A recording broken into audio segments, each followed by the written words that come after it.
नमस्कार, आप देख रहे हैं GBN 24 न्यूज। आपके साथ मैं हूं राशि। आइए खबरों की शुरुआत करेंगे।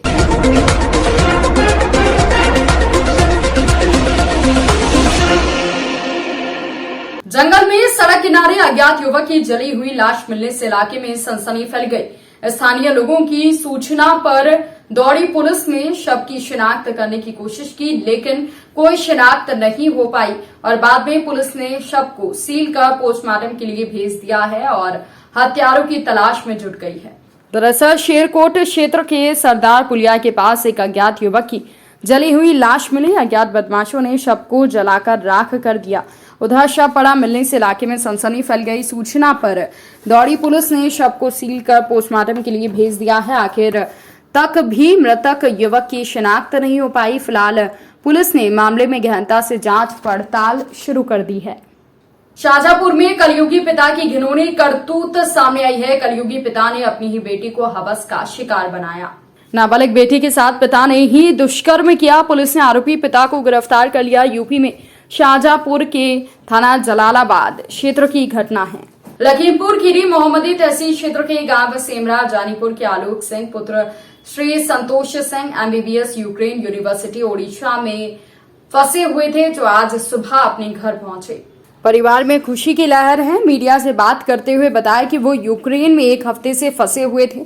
लगातार उनके हॉस्टल के पास बम के धमाके हो रहे थे। पूरा दास्तां उन्होंने मीडिया के सामने सुनाया। परिवार रिश्तेदारों ने पहुंचकर मिठाई खिलाकर फूल मालाओं पहनाकर उनका स्वागत किया। आलोक जी, आज आप घर आ गए हैं, क्या स्थिति रही यूक्रेन की, कैसे आप यहाँ तक पहुँचे? जी, मैं ओडेसा नेशनल मेडिकल यूनिवर्सिटी में फोर्थ ईयर का स्टूडेंट था। वहाँ पर हम सब वहाँ से एक ट्रेन से निकले थे चौप रेलवे स्टेशन। करीबन 200 से 250 लोग, जहाँ वहाँ चौप से हम लोग बॉर्डर क्रॉस करके गए थे हंगरी, जहाँ जोहानी में हमको एम्बेसी से लोग आए थे लेने और बुदापेस्ट ले गए थे, जहाँ उन्होंने रहना खाना सारा अरेंजमेंट करवाया था। गवर्नमेंट ने जितना भी बॉर्डर के उधर था सारी फैसिलिटीज़ हम लोगों को अवेलेबल करवाई। वहाँ से यहाँ घर तक हम लोगों को कोई एक्सपेंस नहीं उठाना पड़ा, सारी भारत सरकार ने उठाया।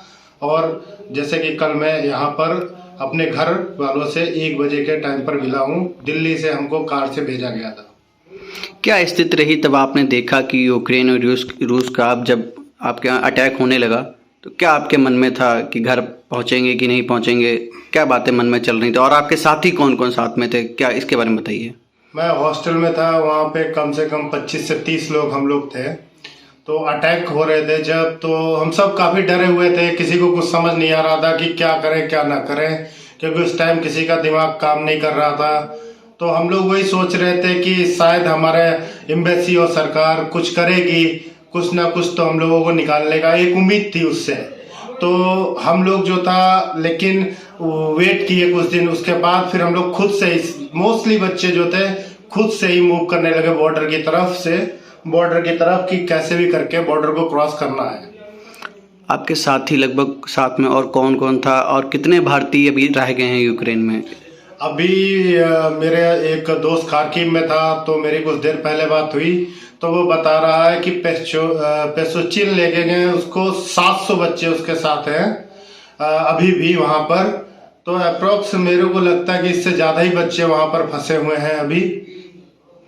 सरकार के द्वारा आप तक क्या मदद पहुँचाएगी? सरकार ने बॉर्डर के दूसरी तरफ, मतलब यूक्रेन के अंदर, तो सारा जो मेहनत एफर्ट जो भी है वो बच्चों ने खुद कैसे भी करके बॉर्डर क्रॉस किया है। लेकिन बॉर्डर के उधर सरकार ने सारी मदद की, हमारी सारी फैसिलिटीज दी और हम सब स्टूडेंट्स मतलब very thankful for the Indian government. और बाकी यही प्रेयर कर रहे हैं कि जितने भी और फंसे हैं सारे सेफली आ जाएं।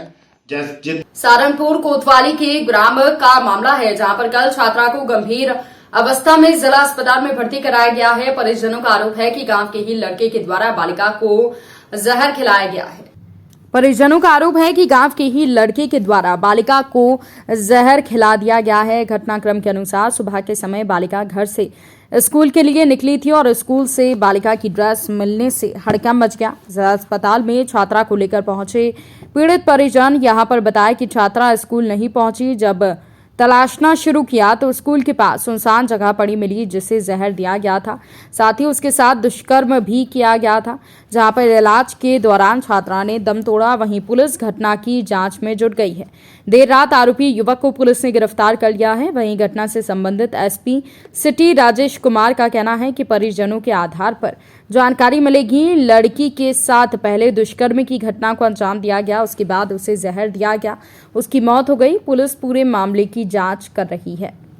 क्या नाम है आप? मेरा नाम जग रोशनी है जी। क्या नाम है आपकी लड़की का? खुशी है जी, मेरे देवर की लड़की है वो। क्या हुआ है इनके साथ? इसका जहर खाना बताया जी इसको।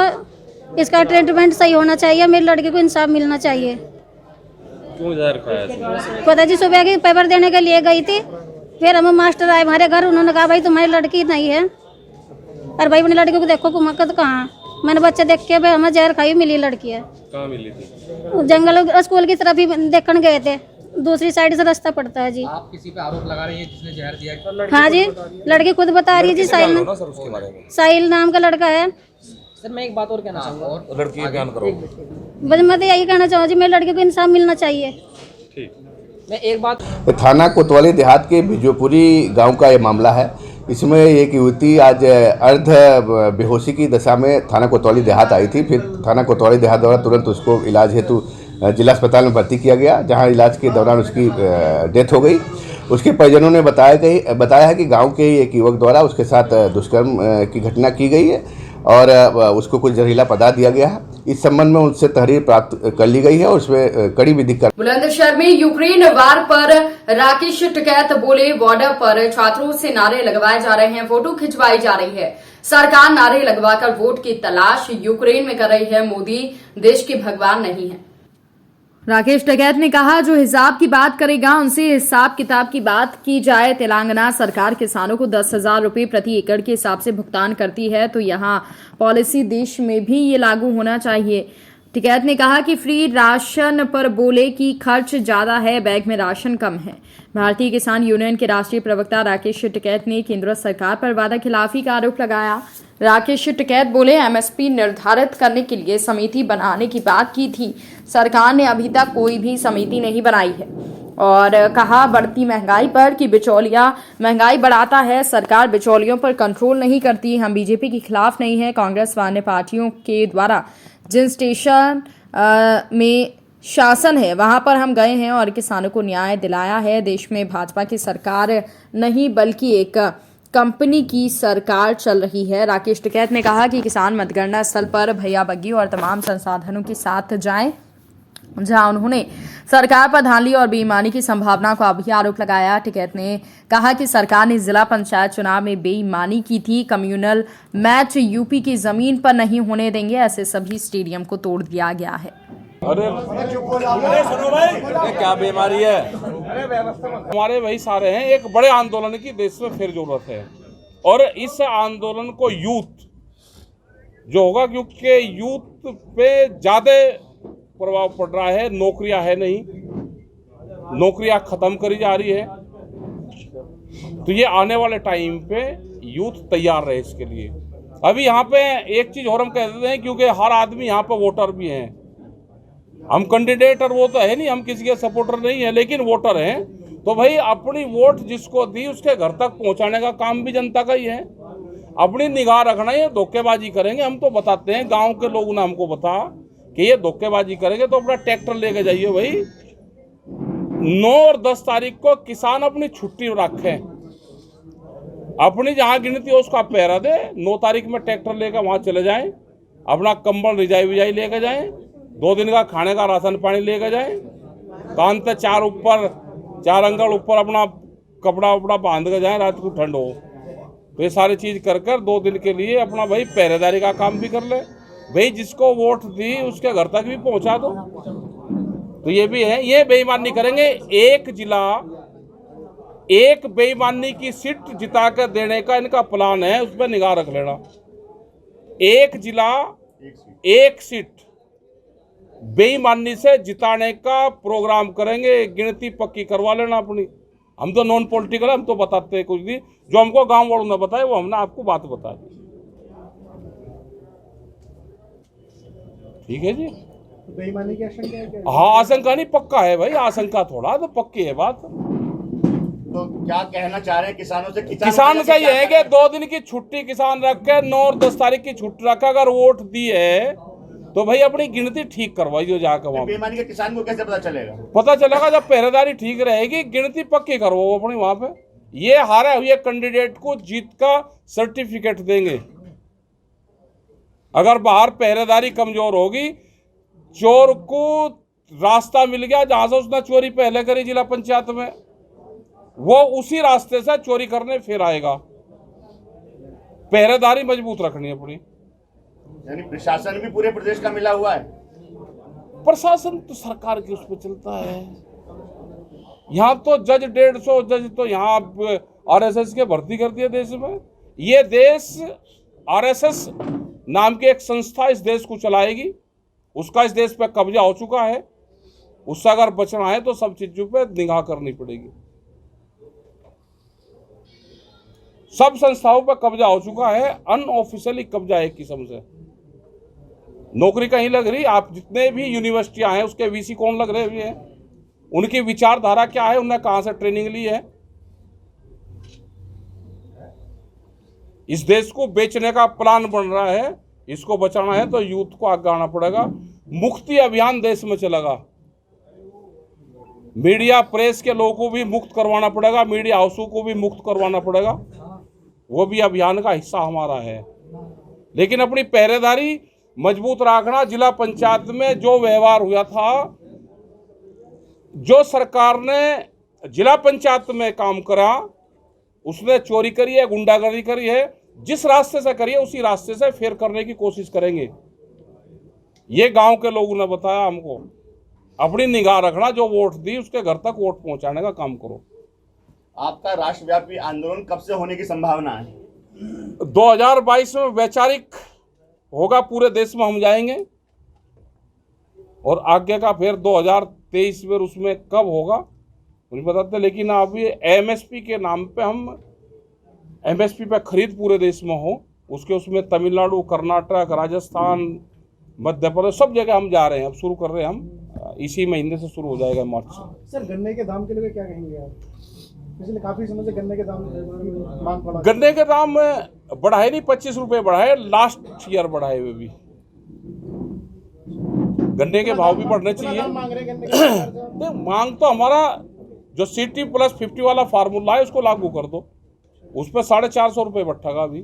6 चरणों का चुनाव हुआ है। 6 चरणों के चुनाव में आपको क्या लगता है किस ट्रेंड पे? ये सरकार से लोग नाराज तो है जनता, और ये कह रहे कि भाई जीतेंगे हम ही। ये किसी भी आदमी को ये कह देते हैं कि इसको जेल भेजूंगा, कोई भी नेता। क्या कोई भी लीडरशिप कोर्ट से भी बड़ी होगी? बगैर मुकदमे लिखाए, बगैर कोर्ट का फैसला करे, सरकार के लोग कहते हैं कि जेल भेजूंगा, तो क्या इसका मतलब ये कोर्ट से भी बड़े होंगे कि जो फैसला खुद सुना रहे हैं? या तो आ जाओ, नहीं तो पर्चे दर्ज है। क्या जो ईडी है, क्या ये थाने हैं, ये इनके सेहत पर काम कर रहे हैं? क्या उनकी अपनी कोई सोच नहीं रही है? क्या देश में IPC और जो जितनी भी जो धाराएं हैं या संविधान का यहाँ पे मजाक उड़ाया जा रहा है? लेकिन साहब 10 तारीख के बाद कोई कह रहा है गर्मी निकाल दी जाएगी, कोई कह रहा है चर्बी उतार दी जाएगी। इस तरह की इस तरह की जो भाषाएं का इस्तेमाल हो रहा है, तो किसी उसको जो उच्च पद पर बैठे हुए हैं उनको शोभा नहीं देता। तो इनमें फिर उनमें कोई फर्क नहीं रहा। ये सरकारी गुंडागर्दी है, और सरकारी गुंडागर्दी देश में नहीं चलेगी। क्या आपको ऐसा लगता है कि चुनाव के बाद में आपकी भी घेराबंदी सरकार कर सकती है? और कर लो घेराबंदी। आंदोलन वालों की तो घेराबंदी नहीं होगी तो आंदोलन कहीं का? आंदोलन वालों की तो घेराबंदी होनी चाहिए। एक मुद्दा पलायन का छाया रहा है पूरे चुनावों में। योगी वो पलायन बंद होगा, क्या है पलायन का इशू चला ही नहीं। वो वहां से कराने से, वहां से चलता है मुजफ्फरनगर से। जिन स्टेडियम में ये मैच होते थे, वहां की जनता ने वो स्टेडियम तोड़ दिए। लेकिन उन्होंने ये देश में जहां कारोबार हो रहा है, ये सरकार ऐसी है उन कारोबारों को खत्म करती है। कर्नाटक में, बेंगलोर में IT सेक्टर का बड़ा एक हब है, और वहां पे करीब करीब 3 लाख करोड़ रुपए का व्यापार वहां से होता है। वहां पे कई लाख बच्चे वहां पे नौकरी करते हैं। वहां पे वो स्टेट बहुत बढ़िया उससे चल रहा है। सब लोग मिलजुल कर वहां पर रहते हैं, बड़ा वहां पे व्यापार करते हैं। लेकिन एक हिजाब का इशू छोड़ के उस पूरे स्टेट को बर्बाद करने की साजिश रची गई है। क्या बच्चे वे बेरोजगार होंगे? क्या जो आपस में तालमेल है उसको जोड़ने में कितना समय लगेगा? नहीं, ये कहते हैं कैरान और मुजफ्फरनगर से लगातार पलायन हो रहा है। मेन मुद्दा कैरान और मुजफ्फरनगर है पलायन। भाई मुझे एक बात बता दो, आप जितने यहाँ पे हो पत्रकार, आप बुलंदशहर से हो, मुझे जन्म बता दो बुलंदशहर में किसका हुआ? आपका हुआ होगा तो आपके पिताजी का नहीं हुआ। पलायन तो सबने करा। अगर मशीनरी नहीं चलेगी तो प्रोडक्शन देगी नहीं। पलायन एक विकास का आधार है। विकास प्लान से ही शुरू होता है। खौफ से प्लान है। कोई नहीं हुआ खौफ से प्लान। जिनका वे बार बार बताते हैं वो तो व्यापार कर रहे हैं। वहाँ एक गाजियाबाद में रह रहा है, एक भाई रुड़की में रह रहा है, बड़े व्यापार कर रहे हैं। योगी जी कहते हैं कि भारतीय किसान यूनियन किसानों को बरगला रही है और उन्हें भगाया जा रहा है। हम तो नहीं, किसानों को पूरा लाभ दे रही है। अच्छा, आप उनकी लाभ कैसे दे रहे हैं? वहाँ भुगतान तो करने का हो नहीं, लाभ कैसे दे रहे हैं? ना आलू के रेट बढ़े और ना गेहूं का रेट मिल रहा। C2 प्लस मंत्री वो कहते हैं कि उत्तर प्रदेश में यूक्रेन में फंसे MBBS के छात्र अपने घर पहुंचे, सरकार को धन्यवाद दिया। स्वदेश पहुंचने पर छात्रों के परिजनों ने भारत सरकार का आभार जताया। दिल्ली से कैब के द्वारा छात्रों को उनके घर पहुंचाया गया। अमेठी कस्बे के गंगागंज मोहल्ले के रहने वाले मोहम्मद जुनैद अपने घर पर पहुंचे। वहीं GBN 24 news reporter Ranvijay Singh ने जुनैद से खास बातचीत की। अमेठी कोतवाली क्षेत्र के गंगागंज मोहल्ले का मामला है। आपका लड़का यूक्रेन से भारत वापस आया है, तो भारत सरकार द्वारा ऑपरेशन गंगा अभियान के तहत चलाया गया था, तो भारत सरकार को क्या कहना चाहेंगे आप? सर, मैं भारत सरकार का बहुत बहुत शुक्रिया अदा करना चाहती हूँ कि उनके थ्रू गंगा अभियान से मेरा बच्चा वापस अपने वतन वापस आ गया, अपने घर वापस आ गया है। आप यूक्रेन से जनपद अमेठी आए हैं, तो आपने वहाँ पे बहुत से संघर्षों का सामना किया है, तो इस तरह से भारत सरकार द्वारा जो ऑपरेशन गंगा अभियान चलाया गया था, कितना सकारात्मक परिणाम उसका निकला और कितनी मदद आपको सरकार द्वारा मिली और क्या कहना चाहेंगे सरकार को? काफ़ी मदद मिली और मैं शुक्रिया अदा करना चाहूँगा कि लोगों ने बहुत अच्छे से काम किया और हम लोग को यहाँ पहुँचा। भारत सरकार के लिए क्या कहना चाहेंगे? भारत सरकार ने काफ़ी अच्छा काम किया और उन्होंने लगातार अपडेट रखा यूक्रेन और पोलैंड बॉर्डर्स को कि हम लोग को यहाँ से रेस्क्यू किया जा सके। आपका नाती जो है अपने वतन वापस आया है यूक्रेन से, तो ऐसे में आप क्या कहना चाहते हैं?